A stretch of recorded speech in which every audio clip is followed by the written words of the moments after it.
आप लोग देख रहे हैं fast coaching centre by Upendra sir का चैनल। हमारे पास बहुत सारे स्टूडेंट्सों का कमेंट आ रहा था कि sir Bihar board 10th class का जो वर्णिका चैप्टर है जिसमें 5 चैप्टर है उसको छोटी सी वीडियो में कवर करिए ताकि एग्जाम हॉल में जाने से पहले हम लोग देख करके जाएं कि ऑब्जेक्टिव और सब्जेक्टिव एक भी क्वेश्चन नहीं छूटे। तो ये रहा वो वीडियो। इस वीडियो को ध्यान से देखिए। इस वीडियो को देखने के बाद न किसी अन्य वीडियो की देखने की आवश्यकता होगी और न ही आपको इस बुक की पढ़ने की आवश्यकता होगी। इस बुक का सारा ज्ञान इस सीरीज में दिया गया है। ये है आपका चैप्टर दही वाली मंगमा। किस भाषा में लिखा गया है? कन्नड़। और पूछा जाए लेखक कौन है दही वाली मंगमा पाठ का? आंसर करना है श्रीनिवास। श्रीनिवास का पूरा नाम पूछे तो आंसर करना है मास्ती वेंकटेश अयंगार। अगर श्रीनिवास का जन्म पूछे तो 6 जून 1861 ईस्वी में कोलार जगह है, कर्नाटक में हुआ था। अगर आपसे पूछा जाए कि ना श्रीनिवास को साहित्य अकादमी पुरस्कार कब दिया गया था, क्यों दिया गया था, तो इनको साहित्य अकादमी पुरस्कार से सम्मानित किया गया है 1968 ईस्वी में। एक रचना लिखे थे, रचना का नाम क्या था? सनड़ा कथे गिलू के लिए इनको मिला था। अगर आपसे पूछा जाए कि दही वाली मंगमा पाठ है जो कहां से लिया गया, कहां से संकलित है, कहां से उद्धृत है, आंसर करेंगे कन्नड़ कहानियां से। अगर ये ऑब्जेक्टिव में नहीं है तो नेशनल बुक ट्रस्ट इंडिया मार करके आना है। अगर आप लोगों से पूछा जाए कि दही वाली मंगमा पाठ तो कन्नड़ भाषा में लिखे हैं कौन? श्रीनिवास। लेकिन दही वाली मंगमा पाठ का हिंदी अनुवादक यानी हिंदी में ट्रांसलेट कौन किया है? आंसर करना है बी.आर. नारायण। अब इसमें जो कहानी है दही वाली मंगमा, बतला दे कि दही वाली जो मंगमा है वो एक औरत है और उनका पति जो है उनका साथ छोड़ दिया है, किसी और के साथ चला गया है। और उनका जो बेटा है और एक बहू है जिनका नाम है नंजमा। यहाँ देख सकते हैं ये बेटा है और ये है बहू नंजमा, एक पोता भी है। ये कहाँ की रहने वाली है तो बतला दे मंगमा जो है बेंगलुरु शहर में दही बेचने जाती है। बारी बारी से दही बेचती है। बारी का मतलब महीना दिन तक हम क्या किए? दही दिए, अब महीना दिन पैसा ले लिए, इसको बारी कहा जाता है। तो मंगमा बेंगलुरु शहर में बारी से दही बेचती है। और ये रहने वाली कहाँ की है तो औलूर गांव है। औलूर गांव के पास ही एक वेंकटपुर है, शायद उसी वेंकटपुर के रहने वाली है। एग्जाम में पूछा जाएगा कि कहाँ की रहने वाली थी मंगमा, तो वेंकटपुर हिमालय करके आना है। अगर ये नहीं ऑप्शन दिया है औलूर गांव तो औलूर गांव हिमालय करके आना है। और पाठ के अंदर ये बोलती है लोगों को कैसे मती मारा जाता है, उस पर कहा बोलती है जादू तरीका देती है। अब बोलती है ये दावा करने से तुम आसान ही जगता है। पूछा जाएगा, ये मंगमा बोली होती है, चैप्टर के अंदर से है। और पूछा जाए कि विवाह के समय यानी जब विवाह हुआ होता है, इन दोनों का विवाह हुआ होता है, तो बहू को क्या क्या दी होती है मंगमा? तो ये दी होती है कर्णफूल, कड़ा, झमकी, पादप, कान की जंजीर, कड़ी और तगड़ी। आपसे पूछा जाएगा कि जो मंगमा थी ये क्या खाती थी, किस चीज का शौकीन थी? तो पान सुपारी का। अब पाली क्या थी तो गाय बैल पाली थी। क्या बेचती थी तो दही बेचती थी। और ये ब्लाउज पहनी थी। कितना रुपया का उसका दाम था तो 7 से 8 रुपया। इनका बहू का नाम क्या था? नंजमा था। ये दही बेचने कहाँ जाती थी तो बेंगलुरु शहर जाती थी। अब भेंट किन से करती थी तो ये माँ जी थी। माँ जी कौन है तो लेखक की माँ है। ऐसी माँ जी से भेंट करती थी ये, और माँ जी से मुलाकात करती थी, दुख सुख गाती थी। और आपसे पूछा जाएगा कि ना यहाँ एक रास्ते में क्या पड़ता था? अमराई के कुआं। अमराई के कुआं के पास किससे मुलाकात हुआ था मंगमा का? तो रंगपा से। रंगपा कौन था तो एक जुआरी था। और ये क्या चाहता था तो पहली बार क्या मांगा था? पैसा मांगा था। अब पैसा मांगा था लेकिन ये दी नहीं थी। ये दी नहीं थी क्योंकि एक बार अपने परिवार से क्या हो जाती है, अलग हो जाती है। और ये पैसा रखना चाहती है कहाँ? अपनी ये माँ जी के पास, जबकि माँ जी नहीं रखती है। और इस तरीके से रंगपा जुआरी होकर के इनके पीछे करने लगता है। और ये जुआरी भी है और नशेड़ी भी है, नशा भी करता है। तो माँ से पहला दिन क्या करता है, सॉरी मंगवा से क्या करता है तो मांगता है। क्या मांगता है? पैसा मांगता है। कहता है पैसा दे दो, उधार दे दो। अरे पहले थी अपने परिवार के साथ थी तो अपने बहू के लिए कुछ सामान ज्वेलर्स खरीदती थी और अपने बेटे के लिए पैसा जोड़ता थी। लेकिन अब आपके पास ही पैसा है तो पैसा अपने पास मत रखो, क्या करो हमको दे दो और जब मैं रागी बेचूंगा तो तुमको लौटा दूंगा। इस पर यह नहीं देती है। और ये पहला दिन क्या मांगता है? चूना लेकर के चला जाता है। दूसरा दिन हाथ पकड़ लेता है, बोलता है कि मंगवा तुम बहुत अच्छी हो, और ऐसा ऐसा बात करने लगता है। वो डर जाती है। आंटी में पैसा रखी होती है और किसी भी तरीके से जान धर्म बचा करके अपना भागती है। और जा करके माँ से बतलाती है कि जिस तरीके से मेरा घर वाला मेरे भरी जवानी में हाथ नहीं पकड़ा था, इस तरीके से हक से मेरा हाथ पकड़ लिया था कौन? रंगपा। तो अब एग्जाम में इस तरीके से कहानियां होती है। एक दिन क्या कहती है बात, बहू को पता चलता है और बहू अपने बेटे को इनके पास दे देती है और तालमेल करके ये लोग मान जाते हैं इस तरीके से। अच्छा, ये अलग क्यों हुई होती है ये भी जान लीजिए। बहू किसी बात को लेकर के पोते को पीट देती है। इस पर मंगमा जो है अपने पोते को रोते हुए देख करके बहू को बोलती है, क्यों रे राक्षसी, अपने बेटे को क्यों पीट रही है। इस पे बहू को क्या लग जाता है, बुरा लग जाता है, और ये बहू और अपने पूरे परिवार अलग हो जाते हैं बेटे को लेकर के। तो ये रही कौन सी पाठ, आप लोग का रहा दही वाली मगमा। ये पाठ का नाम है ढहते विश्वास। ढहते विश्वास पाठ का लेखक कौन है, तो सात कोड़ी होता। कौन है, सात कोड़ी होता। यह पाठ क्या है, तो कहानी है। क्या है, कहानी है। किस भाषा में लिखा गया है, तो उड़िया भाषा में लिखा गया है। किस भाषा में, उड़िया भाषा में लिखा गया है। ये जो है सात कोड़ी जो होता है, यह कौन सा भाषा जानते थे, उड़िया भाषा जानते थे। तो ये उड़िया भाषा जानते थे, तो उड़िया भाषा के प्रमुख कथाकार कौन रहे हैं, सात कोड़ी होता। यहाँ लिखे भी है उड़िया, यह देखिए सात कोड़ी होता उड़िया भाषा के प्रमुख कथाकार है। अब आपसे पूछा जाएगा सात कोड़ी होता का जन्म कब हुआ था, तो आप आंसर करेंगे 29 अक्टूबर 1829 ईस्वी को मयूरभंज, और कहा, उड़ीसा राज्य में। यहाँ देखिए 29 अक्टूबर 1829 ईस्वी को मयूरभंज उड़ीसा में हुआ था। याद रखना है, पूछा जाता है। अब आपसे पूछा जाएगा सात कोड़ी होता का अभी तक कितना दर्जन पुस्तकें प्रकाशित हो चुकी है, तो 1 दर्जन से अधिक। जो कि यहाँ पे लिखे हैं 1 दर्जन से अधिक पुस्तकें क्या हो चुकी है इनकी प्रकाशित, इनकी सात कोड़ी होता की। अब ना उड़ीसा में हुआ था जन्म, तो उड़ीसा से 3 सवाल पूछा जाता है। पूछा जाएगा उड़ीसा सरकार के वाणिज्य मंत्री कौन रह चुके हैं, तो कौन, यही रहे हैं, कौन, सात कोड़ी होता। या पूछा जाएगा उड़ीसा का यातायात विभाग में विशेष सचिव कौन रहे हैं, तो आपको आंसर करना है यही सात कोड़ी होता है, क्योंकि इनका जन्म यहाँ हुआ था। आपसे पूछा जाएगा उड़ीसा राज्य परिवहन निगम के अध्यक्ष निम्नलिखित में कौन रह चुके हैं, 4 ऑप्शन दिया रहेगा, उसमें से ये रहेगा एक सात कोड़ी होता। उड़ीसा देखते ही मार देना, क्योंकि उड़ीसा में इन्हीं का जन्म हुआ था। ठीक है, अगला क्वेश्चन आपसे पूछा जाएगा ढहते विश्वास जो है ये इस पाठ में किसके बारे में बतलाया गया, तो आंधी तूफान और बाढ़ के बारे में, आंधी तूफान बाढ़ के बारे में। तो ये देखिए ना, ढहते विश्वास कहानी उड़ीसा का जीवन, गहरी आंतरिकता को, यानी बाढ़ और तूफान और आंधी से जो प्रभाव पड़ता है ये दर्शाया गया है। अच्छा, इस पाठ में किस चीज के बारे में है, तो बाढ़ के बारे में। किस नदी से, महानदी से बाढ़ आता था। उसपे कौन सा नदी था, महानदी पे कौन सा बांध बनाया गया था, हीराकुंड बांध। कहाँ पड़ता है, संबलपुर में। उड़ीसा का शोक नदी किसको कहा जाता है, तो महानदी को ही कहा जाता है। जो महानदी एक बार ऐसा भूकंप लाती है, इस गांव में ऐसा बाढ़ लाती है कि पूरा गांव के लोग ही भरभस्ट हो जाते हैं, मिट जाते हैं। ये देखिएगा, आपसे पूछा जाएगा ढहते विश्वास किसमें है, उड़ीसा भाषा में, लेकिन इसको हिंदी में कौन अनुवाद किए हैं, तो हिंदी में अनुवाद करने वाले हैं राजेंद्र प्रसाद मिश्र। आपको पूछा जाएगा ढहते विश्वास कहानी का हिंदी अनुवादक कौन है, तो आंसर करना है राजेंद्र प्रसाद मिश्र। अब पूछा जाएगा ढहते विश्वास पाठ कहाँ से लिया गया है, कहाँ से उद्धृत है, कहाँ से संकलित है, तो आंसर क्या करना है, उड़िया के चर्चित कहानियों से। कहां से, हेलो, उड़िया के चर्चित कहानियों से कौन सा पाठ को लिया गया है, तो ढहते विश्वास को। ये तो रहा लेखक परिचय। अब थोड़ा सा चलेंगे अंदर चैप्टर में।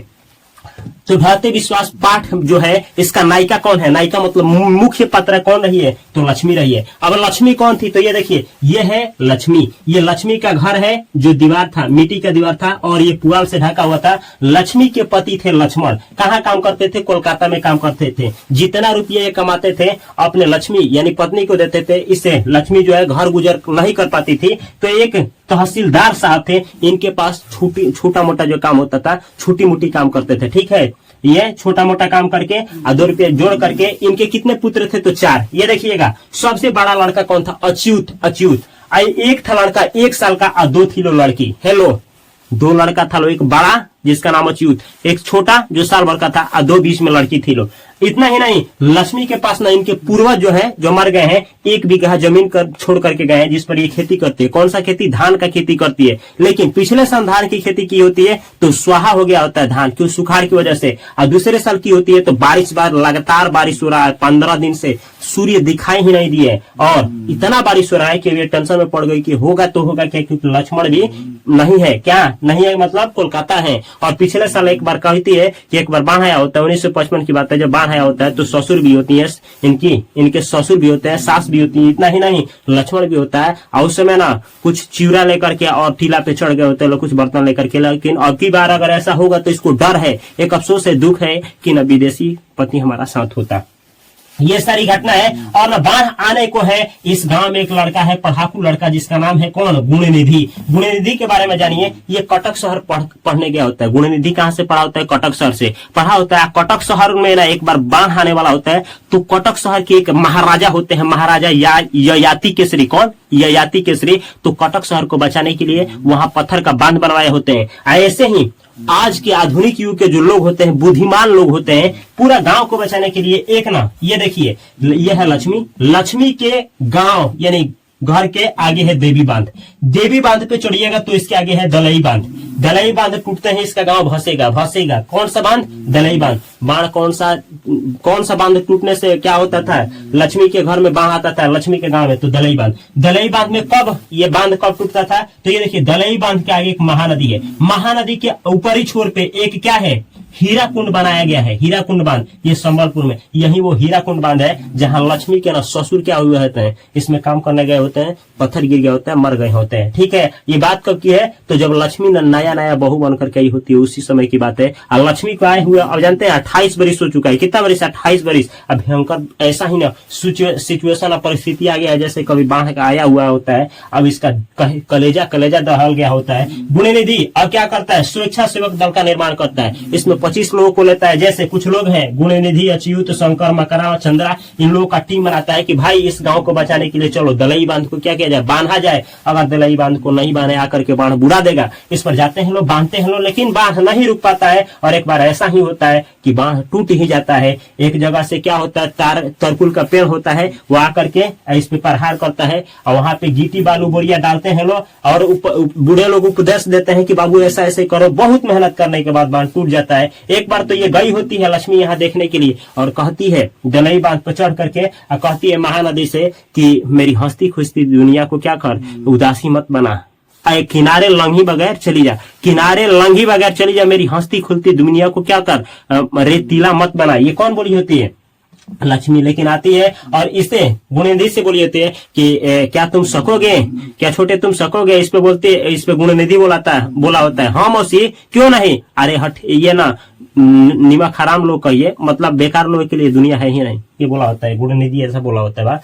इसके बाद क्या होता है, ये अब न जान गई होती है कि बाढ़ आने वाला है, तो गाय गुहाल में जाती है। अपने 2 लड़के और 1 वर्ष के लड़का 2 लड़कियों को सुला करके गुहाल में जाती है। पूछा जाएगा अपने बच्चे को सुलाकर कहाँ गई थी लक्ष्मी? गुहाल में। क्या करने? गाय था, बैल था, 2 बकरी, इनको खूंटा से खोलने। क्यों? क्योंकि बाढ़ आने वाला है। अब ना कुछ देर में बाढ़ आ ही जाता है। अब बाढ़ आता है, इसको पता चल जाता है। लक्ष्मी क्या करते है, अपने दोनों लड़की को भागने के बोल देती है। छोटा सा लड़के को अपने ऐसे दबाती है और ना चिवरा कुछ बोरिया में लेती है, बर्तन कुछ लेती है। जो ही घर से निकलती है तब तक ना इसको ठेस लगता है, बोरिया हाथ से छूट जाता है और क्या करती है, उठती है, तब तक फिली भर पानी हो जाता है। जो ही आगे बढ़ती है उसको ऐसा लगता है कि अच्युत बांध बनने गया, चिल्ला रहा है माँ माँ माँ माँ। तब तक लोग कहती है कि काश, नदी से रिक्वेस्ट करती है, काश थोड़ा देर ठहर जाओ तुम, मेरा बेटी की आवाज जाने दो। लेकिन ये पता नहीं, नदी नहीं रुकती है और दोनों लड़की पता नहीं स्कूल गई होती है कि कहाँ। यहाँ से कुछ दूरी पे स्कूल है, ये देखिए स्कूल, ये है टीला। क्या है? टीला के नीचे है स्कूल। ये टीला के ऊपर क्या है? बरगद का पेड़, बरगद का। इसी के पास में है देवी मंदिर। पूरा गांव के लोग खच भरे हैं इसमें। स्कूल में कितने? तो ये इसमें स्कूल में 4 रूम है, 200 लोग भरे हैं। अब पूरा खच भरे हैं। इस टीले पे चढ़े, देवी मंदिर में चढ़े। यही देवी मंदिर जो हर एक साल चैत के महीने में यहाँ क्या होता है, पूजा पाठ होता है, मेला लगता है। कौन सा? संक्रांति का मेला लगता है। कौन सा? आप लोग जाना है संक्रांति का मेला। आइए देखिए कुछ दूरी पे शिव मंदिर है, ये भी बरगद के पेड़ के नीचे। पूरा लोग खच इसमें भर जाते हैं। और लक्ष्मी भागी जाती है। अब भागी जाकर के शिव मंदिर के पास वाला बरगद पे क्या करती है, चढ़ जाती है। चढ़ने के बाद होशो हवास नहीं रहता है, किसी भी तरीके से अपने साड़ी को खोलकर आधा साड़ी इसमें बांध देती है और किसी भी तरह से बेहोश हो जाती है। इतना ही नहीं, यहाँ इतना भीड़ होता है कि उसी में कोई कह रहा है हमारा, देखोगे हमारा पत्नी है, देखोगे हमारा लड़का है, केशव उधर है। ए भाई देखो ना, हमारा लड़का उधर केशव है। यानी पत्नी अपने पति को ढूंढ रहा होता है, भाई अपने बहन को ढूंढ रही होती है। इस तरीके से सिलसिला चल रहा होता है। इतना खचाखच आबादी होती है कि सरसों डालने का जगह नहीं होता। लेकिन होता क्या है? होता कुछ नहीं है, लगातार बारिश होता है। इतना बारिश होता है कि ना महीना दिन तक खुलता ही नहीं है। बेहोश पड़ी होती है लक्ष्मी। उसको जब दोपहर में नींद टूटता है, देखती है चारों तरफ पानी दिखाई दे रहा है। यहाँ देखती है तो दलई बांध तो कभी का बुड़ गया है, इस पे उफान मार रहा है। और इतना ही नहीं, देखती है पीछे थोड़ा देर पे देखती है तो क्या देखती है कि एक जानवर आकर के पास के पेड़ में क्या हो गया है, भैंस आकर के सड़ गई है। एक लाश जा रही है, उसके पीछे और 2 लाश जा रहा है। अब इतना करके फिर बेहोश हो जाती है। फिर कुछ समय में इसका आंख टूटता है तो देखती है, ये देखिए टीला पे जो लोग चढ़े होते हैं, स्कूल के ऊपर जो लोग चढ़े होते हैं, उनके फीली भर पानी होता है। इसमें देखिए ना 200 लोग किस दाम को पहुंच गए, नीचे गए कि ऊपर स्कूल में जो 200 लोग थे वो पता ही नहीं चलता किस दाम को चले गए थे, मर जाते हैं। और ये अपने बेटे को जो दवाई होती है, सोचती है हमारा बेटा कहाँ गया, होश आता है तो देखती है कि बेटा नहीं है, तब तक पीछे मुड़ करके इसको कुछ अंदाजा आभास होता है और क्या देखती है कि एक छोटा सा लड़का है। इस लड़के को किसी भी तरीके से होश आवास में नहीं, इसी तरीके से क्या करती है, भिचोती है और सीने से लगाती है। वो लड़का इसका नहीं होता है, वो दूसरे का लड़का होता है, मर गया होता है, सड़ गया होता है, बांस मारता है। इसी तरीके से अपने लड़के को मान करके सीने से लगा करके और चैप्टर की समाप्ति करती है। तो वर्णिका का तीसरा चैप्टर जिसका नाम है क्या चीज, माँ को कवर करने वाले हैं। तो वीडियो बहुत छोटा सा है, ध्यान से देखिए, एग्जाम में क्वेश्चन नहीं छूटेगा। आप लोगों से पूछा जाएगा माँ जो पाठ है किस भाषा में लिखा गया है, गुजराती। इस पाठ का लेखक कौन है, ईश्वर पेटलीकर। माँ ईश्वर के समान होती है तो माँ पाठ का लेखक है ईश्वर पेटलीकर। लिखे किस भाषा में, गुजराती भाषा में, यानी ईश्वर पेटलीकर गुजराती भाषा के जानकार थे।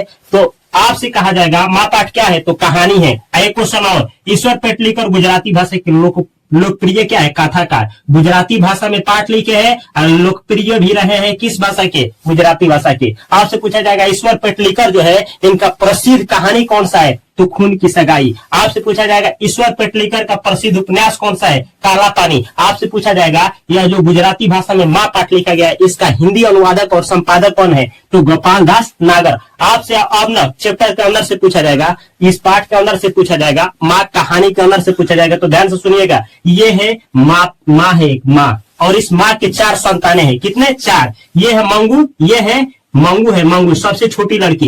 एक बड़ी लड़की है यानी मंगू की बड़ी बहन कमू है, और 2 लड़के हैं, 2। कहा जाता है कि ये पढ़ा लिखा करके दोनों बेटे को शहर भेज दिए और शहर ये लोग कमाते हैं। वो दोनों का शादी विवाह हो गया है। बड़ी बेटी का यानी कमू का भी शादी 14 वर्ष की उम्र में ही कर दी है, इसका भी बेटा बेटी हो गया है लोग। और ना ये बेचारी मंगू जो है ये 12 वर्ष की है, उम्र में 12 वर्ष की है, जन्म से ही पागल और गूंगी है। ये बेचारी पढ़ती नहीं है, पागल है। और ना माँ इसको ना इलाज कराने के लिए थक चुकी है, 3 डॉक्टर से इलाज करवाइए, 3 गोरे डॉक्टर बोल दिया है कि ये जीवन में कभी ठीक नहीं होगी। हो सकता है कि ये क्या हो जाए, कपड़ा उड़ाना सीख जाए, पेशाब करना और लैट्रिन करना सीख जाए। अगर अच्छा डॉक्टर, अच्छा नर्स के संपर्क में रहे तो 3 डॉक्टर बोले हैं लोग। इस बात को ये बड़े भाई भी जानते हैं लोग। लेकिन माँ जो है हजारों तरीके का दावा कराती है, ठीक नहीं हो पाती है। इस पर ज्योतिष से दिखाई होती है अपने बेटी को, तो ज्योतिष बोले होते हैं मंगू जो है अगहन के महीना में ठीक हो जाएगी। अगहन के महीने में 14 वर्ष की होने वाली होती है कौन, ये मंगू। लेकिन मंगू ठीक नहीं होती है अगहन के महीना में, उससे पहले, अगहन के महीना से पहले एक बार हौज में पेशाब अच्छा से कर देती है। माँ गांव में हाला डूबी पिटवा देती है कि मंगू क्या हो गई, ठीक हो गई, लेकिन ठीक नहीं हो पाती है। और उससे होता क्या है कि ये जो मंगू है ना, मंगू ये बेचारी पागल की ही पागल होती है। और माँ सोचती है कि अगर ना अगहन के महीने में ठीक हो जाएगी तो 14 वर्ष की हो जाएगी। जैसे बड़ी बेटी का शादी 14 वर्ष की उम्र में किए थे, ऐसे ही 14 वर्ष की उम्र में इसका भी शादी कर देंगे। लेकिन ठीक नहीं होती है, सोचती भी अगर ठीक हो जाती है तो अच्छा सा दूल्हा ढूंढ करके ठीक इसका शादी कर देंगे। प्लस में ये भी सोचती है कि ये जो हमारी बेटी है कौन, ये जो मंगू है ना, शादी हो जाएगा, दूल्हा इसका खोजा जाएगा। लेकिन ठीक तो नहीं हो पाती, ऐसा ही होता रहता है। बहुत हजारों दवा बीरो कराने के बाद ना ठीक नहीं होता है। ज्योतिष का महीना भी आकर के अगहन महीना आशावादी महीना होता है, माँ के लिए आशा 12 महीना होता है। अगहन का महीना एग्जाम में पूछा जाता है। लेकिन ठीक नहीं होने के बाद बड़े डॉक्टर के पास क्या करती है, ये खत अपने बड़े बेटे के पास ना और पत्र लिखवाती है हॉस्पिटल में जाने के लिए। क्यों, क्योंकि इससे पहले ना, अगहन महीने के पहले इस गांव में एक और लड़की होती है, कुसुम नाम की लड़की होती है, जिसकी माँ नहीं होती है। कुसुम पागल हो जाती है और इसके भाई लोग ले जाते हैं। ये कहाँ पढ़ती है, कन्या विद्यालय को होता है स्कूल शहर में, उसी में पढ़ती है। कुसुम पागल हो जाती है, इसके भाई लोग हॉस्पिटल ले जाते हैं, ठीक हो जाती है हॉस्पिटल। इस पे ना माँ पहली बार गाँव के कहने पे नहीं, इस कुसुम के ठीक होने पर क्या होती है, माँ राजी हो जाती है ना कि अपने बड़ी बेटी को भी क्या करूंगी, हॉस्पिटल ले जाऊंगी। इस पे बड़े बेटा के पास शहर में क्या करती है, पत्र लिखती है। बड़ा बेटा चला आता है, आकर के मजिस्ट्रेट से ऑर्डर भी ले लेता है, 1 सप्ताह में दावा कराने का इजाजत भी मिल जाता है। माँ तैयार हो जाती है, जाती है डॉक्टरी, किसी भी तरीके से जाते हैं लोग। ट्रेन में बहुत सारी बातें होती है, बोला जाता है, फेंकते हैं लोग कि एक औरत किस तरह से पागल है, 5 तरीके से, 5 साल से उसको कोई पूछने जाने वाला नहीं है, इसकी महतारी कौन है, इसको पागल गूंगी लड़की को ले जा रहा है लोग। इतना अच्छी लड़की को हट्टी कटी लड़की पतला हो जाएगी, माँ आंसू बहाने लगती है। लेकिन किसी भी तरीके से जाती है, जाकर के हॉस्पिटल में देखती है पागलों की जमावट होती है। पति जो होता है उस पति पागल होता है तो पत्नी मिलने आई होती है, एक पत्नी पागल होती है तो उसका पति मिलने आया होता है, पत्नी पागल होती है, उसी हॉस्पिटल में परिचारिका होती है, परिचारिका मतलब जो देख रेख करता है पागलों का, उसी परिचारिका को बोल रही होती है पत्नी पागल की वो जो है भूतिया है, वो मेरे को अच्छा खाना अच्छा कपड़ा नहीं देती है, तेल लगाने को नहीं देती है। परिचारिका बेचारी कुछ नहीं बोलती है, ये कहती है कि नहीं नहीं, अरे ये जो घर वाला खाने लाए हैं उसको खा लो। तो उस पर बोलते हैं कि मुंह नहीं धोई हूँ, तो ये बेचारी पागल को ये क्या करती है, मुंह धोती है, रुमाल से पूछती है। इतना करने के बाद होता क्या है कि ना आते हैं लोग घर आते हैं लोग, किसी भी तरीके से छोड़ करके आते हैं लोग, तो डॉक्टर साहब होते हैं, डॉक्टर साहब कहते हैं छोड़ करके जाइए, आज के बाद से मैं ही इसका बड़ा बेटा हूँ, आप समझिए बड़ा बेटा की तरह। उसमें मेट्रोन होती है, मेट्रोन कहती है कि मैं समझिए कि मैं माँ के समान हूँ, इसका माँ मैं ही हूँ। और तो अंदर जाने के लिए अंदर बोलती है कि दिखाइए किसमें मेरी बेटी रहेगी, तो मेट्रोन बोलती है अंदर जाने के लिए इजाजत नहीं है। उस तरीके से छोड़ करके किसी भी तरीके से बेटे को छोड़ करके हॉस्पिटल से आती है, अपने बेटी को छोड़ करके हॉस्पिटल से ट्रेन से आती है। ट्रेन के जो ही बोगी में पैर रखती है याद आता है कि वो मैंने तो ये कहना भूल गया कि मेरी बेटी जो है ना चारपाई पे सोती है, नीचे नहीं सोती है, अंधकार में सोती है, प्रकाश में नहीं सोती है। किसी भी तरीके से घर आती है, घर आकर के बहुत सोती है, चारपाई पे अपना सिर पटक देती है। बेटा को एहसास हो जाता है, बेटा अंदर से कसम खाता है कि दिन देखने नहीं दूंगा, माँ अगर नहीं रही तो सारा जिम्मेदारी किसका उठाऊंगा, अपने बहन का मैं ही लूंगा। और क्या हो जाती है, सुबह होता है और सुबह में माँ बोलने लगती है कि दौड़ो रे दौड़ो, मेरी मंगू को मार डाला रे। और क्या होता है, मंगू के श्रेणी में चली जाती है कौन, माँ, यानी माँ भी पागल हो जाती है। तो अब आप लोगों से क्वेश्चन पूछा जाएगा, ध्यान से देख लीजिए, पूछा जाएगा, ये अंदर से पूछा जाएगा, मैं माँ होकर सेवा नहीं कर सकती, अस्पताल को क्यों पड़ी है। मतलब माँ ना अस्पताल में नहीं भेजती है, ये बात बोली होती है कौन, माँ। माँ क्यों नहीं भेजती है, क्योंकि अस्पताल को गौशाला मानती है, गाय के समान, गौशाला जिसमें रखा जाता है उसके समान मानती है, इसीलिए। अब पराई माँ कहाँ छेती है, यह है ना, इसकी बड़ी बेटी बोली होती है, कमू बोली होती है, किस माँ से। मंगू की बड़ी बहन कौन होती है, कमू होती है, जिसका विवाह 14 साल की उम्र में होता है। दोनों ने मार डाला मेरी माँ, मेरी मंगू मार, ये दोनों ने मार डाला मेरी मंगू को मार डाला, कौन कहा होता है, माँ। अंदर किसी को देखने जाने का नियम नहीं है, कौन बुलाता है, मेट्रोन बोला होता है। मेट्रोन अपने आप को क्या कही होती है, माँ कही होती है।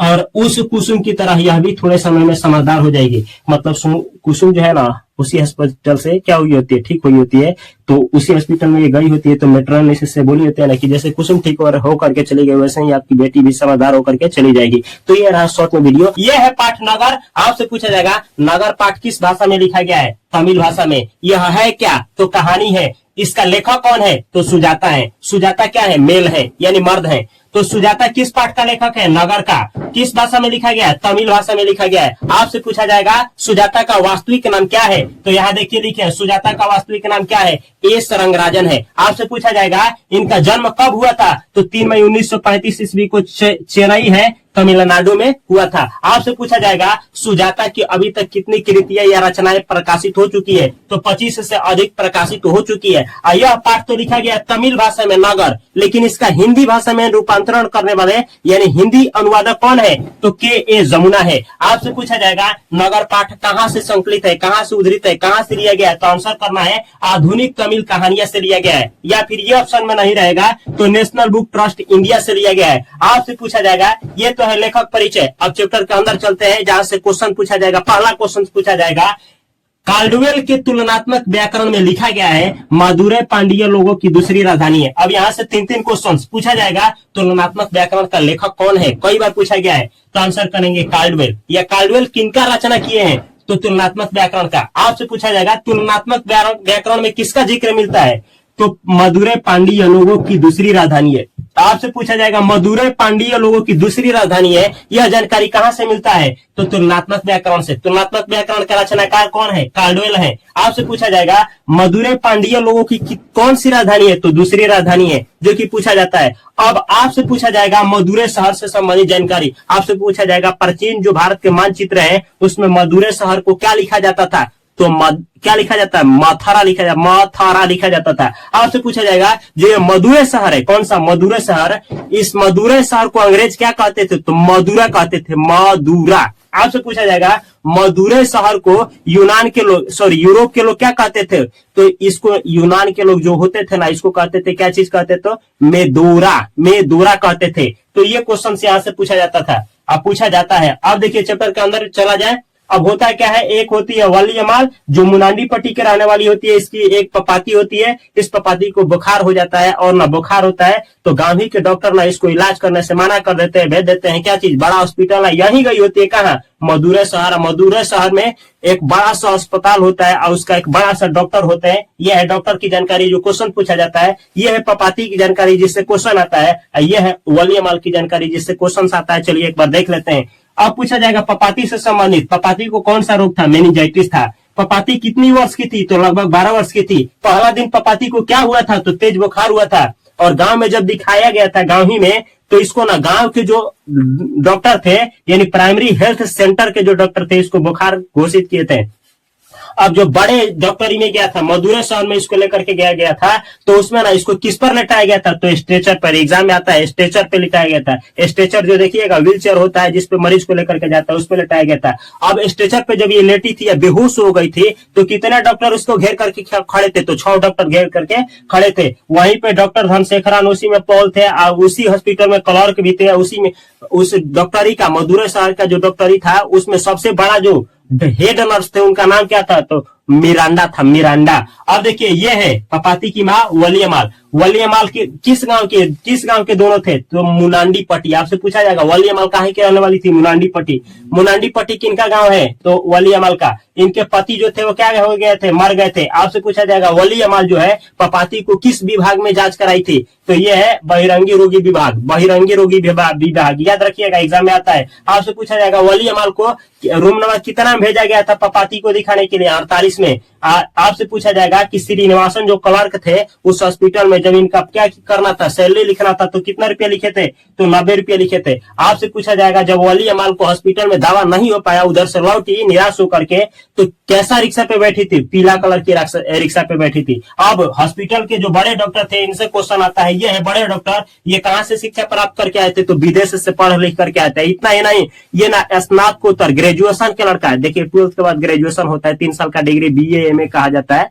तो वही ग्रेजुएशन के लड़के को क्या करते थे, पढ़ाते थे, टीचिंग कराते थे। ये प्रोफेसर थे, प्रोफेसर। यही जो थे ना 2-2 वाक्य बोले थे जो एग्जाम में आता है। पहले इसको जब भर्ती कराना होता था उस समय इस 6 डॉक्टर में ये थे खड़े, इनके और 5 जो छात्र थे वही थे।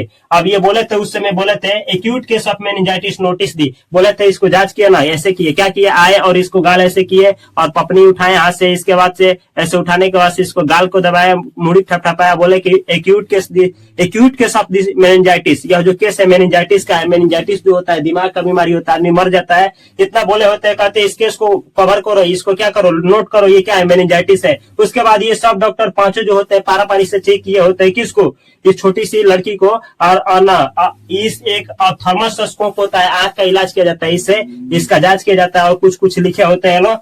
और लास्ट में यही जो होता है ना, बड़े डॉक्टर एक और चीज बोले होता है, I don't care, I want that girl admit now, right now. यह वाक्य किनके द्वारा बोला गया था, बड़े डॉक्टर के द्वारा। तो यह छोटी सी वीडियो में आप लोगों को संपूर्ण जानकारी देने का प्रयास किए हैं। आपसे पूछा जाएगा धरती कब तक घूमेगी, पाठ जो है इसका लेखक कौन है, सांवरदैया। आपसे पूछा जाएगा सांवरदैया किस पाठ का लेखक है, धरती कब तक घूमेगी। आपसे पूछा जाएगा धरती कब तक घूमेगी कौन सा विधा है, तो एग्जाम में दिया रहेगा कहानी लगाना है। आपसे पूछा जाएगा धरती कब तक घूमेगी, पाठ किस भाषा में लिखा गया है, राजस्थानी भाषा में। आपसे पूछा जाएगा अगर लेखक का नाम पूछे तो क्या करना है, सांवरदैया। अब पूछा जाएगा कि राजस्थानी भाषा के प्रमुख कहानीकार कौन है, तो सांवरदैया, क्योंकि कहानी जो लिखा गया है ये किस भाषा में, राजस्थानी में ही लिखा गया है। आपसे पूछा जाएगा धरती कब तक घूमेगी, पाठ कहां से लिया गया है, यानी कहां से संकलित है, कहां से उद्धृत है, कहां से लिया गया है, तो आंसर करना है समकालीन भारतीय साहित्य से। ये नहीं पूछा गया है कि कब लिया गया है। अगर पूछता है कि कब लिया गया है तो अप्रैल जून 1983 ईस्वी में। ये अभी तक नहीं पूछा है, लेकिन ये जरूर पूछा जाता है धरती कब तक घूमेगी, पाठ कहां से लिया गया है, चाहे संकलित है तो समकालीन भारतीय साहित्य से। आपसे पूछा जाएगा धरती कब तक घूमेगी, पाठ राजस्थानी भाषा में है, लेकिन इसका हिंदी अनुवादक कौन है, तो आंसर करना है सांवरदैया। यानी सांवरदैया ही इसको राजस्थानी और हिंदी दोनों भाषाओं में इस पाठ को लिखे हैं। अब चैप्टर के अंदर से क्वेश्चन जो पूछा जाता है थोड़ा देख लीजिए। अब ये देखिए, एक होती है सीता, इनके कितने बेटे हैं, तो 3 बेटे हैं। सबसे बड़ा बेटा कैलाश, मझला बेटा नारायण, छोटा बेटा बीजू। आपसे पूछा जाएगा कि ना सीता के कितने पुत्र थे, तो 3। या पूछा जाएगा कि इनके 3 पुत्र थे, तो सीता के। आपसे पूछा जाएगा सीता के तीनों पुत्रों का नाम लिखें, तो लिखना है कैलाश, नारायण, बीजू। आपसे पूछा जाएगा अच्छा सीता तीनों लड़के को क्या की दी है, तो शादी कर दी है और सीता के पति मर गए हैं। अब आपसे पूछा जाएगा कैलाश की पत्नी कौन है, तो राधा। आपसे पूछा जाएगा नारायण की पत्नी कौन है, तो भौरी। आपसे पूछा जाएगा बीजू की पत्नी कौन है, पुष्पा। या उल्टा पूछेगा पुष्पा किसकी पत्नी है, बीजू की। भौरी किसकी पत्नी है, नारायण की। राधा किसकी पत्नी है, कैलाश की। अब देखिए होता क्या है कि एक ये ना इधर उधर खाती है, महिनवारी बांध दिया लोग, एक एक महीना क्या कर रहा है, खाना खाना है। तीनों लड़का अलग अलग है लोग, अब बांध दिया लोग की मम्मी एक महीना ही रहेगी, महीना महीना भर खाना खाएगी। ये काम किसका है, कैलाश का। कैलाश ही बोला होता है कि मम्मी को हम अपने में रखेंगे, अरे अलग अलग रहेगी, अलग अलग, ठीक है। और ना एक एक महीना तुम लोग क्या हो, जमीन में से हिस्सा लिए हो, घर में से हिस्सा लिए हो, केवल मेरी ही माँ है, तुम लोग का भी माँ है, खिलाओ इसको। ये बात कौन कहा होता है, कैलाश। इस पर ना ये बोला होता है नारायण आप जैसा कहेंगे वैसा ही कर लेंगे। अब बीजू तो चुप ही होता है, किसी की पूछने की जरूरत नहीं होती है। माँ का सिलसिला शुरू हो जाता है, महीना महीना खाती है। और ना लड़के गाँव में खेलते हैं, कौन सा खेल, माई माई रोटी दे। छोटे छोटे बच्चे खेलते हैं माई माई रोटी दे। भी कुछ लड़के होते हैं उसमें से एक भिखारी बन जाता है, माई माई रोटी दे। उसमें से कोई लड़का कहता है यह घर छोड़ अगले घर जा। यही हाल है सीता का। सीता यह फील करती है खूब अच्छा से कि यही मेरा जिंदगी का हाल हो गया है कि महीना दिन खाओ और इनके घर से उनके घर जाओ। लेकिन जही अच्छा एक भी दिन अधिक नहीं खिलाता है लोग, महीना पूजा अगले घर चले जाओ। लेकिन इन लोग के ना घर में छोटे छोटे जो बच्चे हैं इनका बच्चे हैं, बच्चे खुश होते हैं। जो ही माँ उनके हिस्से में आती है, यानी दादी माँ जब भी घुस उनके हिस्से में आती है, बच्चे खुश होते हैं कि दादी माँ आ गई, अब ना एक थाली में खाने को मिलेगा और ना दादी माँ हमसे प्यार करेंगी। लेकिन जिसके घर में कौन जाती है, सीता जाती है, तो उनके बेटा और बहू उदास हो जाते हैं कि फिर आ गई बुढ़िया, फिर महीना दिन चाटी। और फिर उससे मुक्ति मिलते ही वो 2 महीने के लिए आराम भोगने लगते थे। अब सीता इस तरीके से क्या करती है, बिताती है, एक दिन ही 5 साल बिताती है। 5 साल में जानते हैं 25 बार झगड़ा होता है, बहुत सारे चीज होता है। कहा जाता है कि एक बार किनके हिस्सा में होती है, बीजू के हिस्सा में होती है, कौन, माँ। और तब तक ना नारायण की पत्नी भौरी अपने बेटे के जन्मदिन पर कटोरी में रसमलाई भेज देती है। इतना जब पुष्पा देखती है बमा करके खड़ा हो जाती है, महारानी हुई हो तुम, हाँ अमीरी दिखाने के लिए, अपने अमीरी की धौंस दिखाने के लिए हमको क्या की हो, रसमलाई हमारे घर पे भेजी हो। और जब तक तुम्हारे घर पे थी तब तक क्या करती थी, सूखी रोटी। हमारे घर पे आते हैं रसमलाई दिखाना सूरी। अरे जा जा, जब तुम्हारे हिस्से में जाएंगे वैसे खिलाना, मेरे पास जैसे जुड़ता है वैसे मैं खिलाती हूँ। कौन, पुष्पा ये कहती है। माँ ना इन्हीं के सीता के हिस्से में होती है, तो सोच रही होती है वो एक दिन और याद आता है, इसी के हिस्से में याद आता है कि वो एक बार हम किस हिस्से में थे, तो नारायण की पत्नी भौरी के हिस्सा में थे। और तब तक ना राधा का बुखार हो गया था, तबियत खराब हो गया था, बुखार हो गया था। इसका पति कैलाश किसी कारणवश बाहर गए थे। और उस पर क्या होता, इस हिस्से में होते हुए ना 3 दिन क्या करती है, बच्चों के लिए इनके ना रोटी बना देती है, खाना बना देती है। और इस पर एक दिन क्या होता है, इन दोनों के बीच, भौरी और राधा के बीच विवाद हो जाता है, झगड़ा हो जाता है, बच्चे को लेकर के झगड़ा हो जाता है। इस पर राधा कहती है सीता ना वहीं पे थी, यानी सासू माँ वहीं पे थी, भौरी से पूछ लो उनसे कौन दोषी है। भौरी कहते अरे जा जा, तुमसे भी पूछ लिया और उनसे भी पूछ लिया, अरे वो तो खाती है मेरा, गुलामी करती है आपका। मतलब बात आ ही जाता है। इतना सोचती है सीता तो रोने लगती है और सोचती है अगर ना ऐसा है कि हमको ऐसे खिलाते हैं लोग, अगर वो जिंदा होते पति तो इन लोग को क्या करते, आंख लाल पीला कर लेते हैं, ऊपर से 2-4 लात देते, कहते हैं यही दिन देखने के लिए मैं जिंदा हुआ,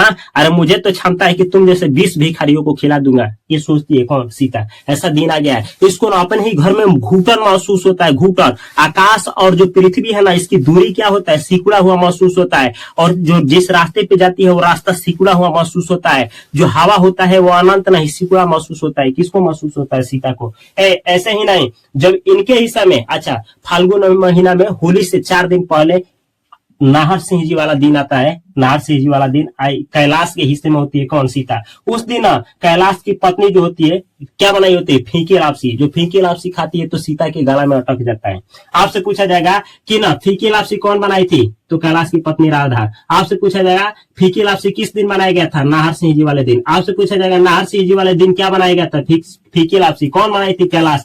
आपसे पूछा जाएगा अच्छा होली का दिन आया, तो होली के दिन राधा कैसी थी, तो उदास, राधा बोल रहे सॉरी, सीता कैसी थी, तो उदास थी। किनके हिस्सा में थी, तो राधा के ही हिस्सा में थी। आपसे पूछा जाएगा राधा जो है होली के दिन क्या बनाई थी, तो ऐसे तो होली के दिन सब लोग बनाते थे क्या चीज, लापसी। लेकिन अब एग्जाम में पूछा जाएगा होली के दिन क्या बनता था, लापसी। लेकिन घुमा करके पूछेगा कि होली के दिन राधा क्या बनाई थी, तो होली के दिन राधा बनाई थी दाल की हलवा।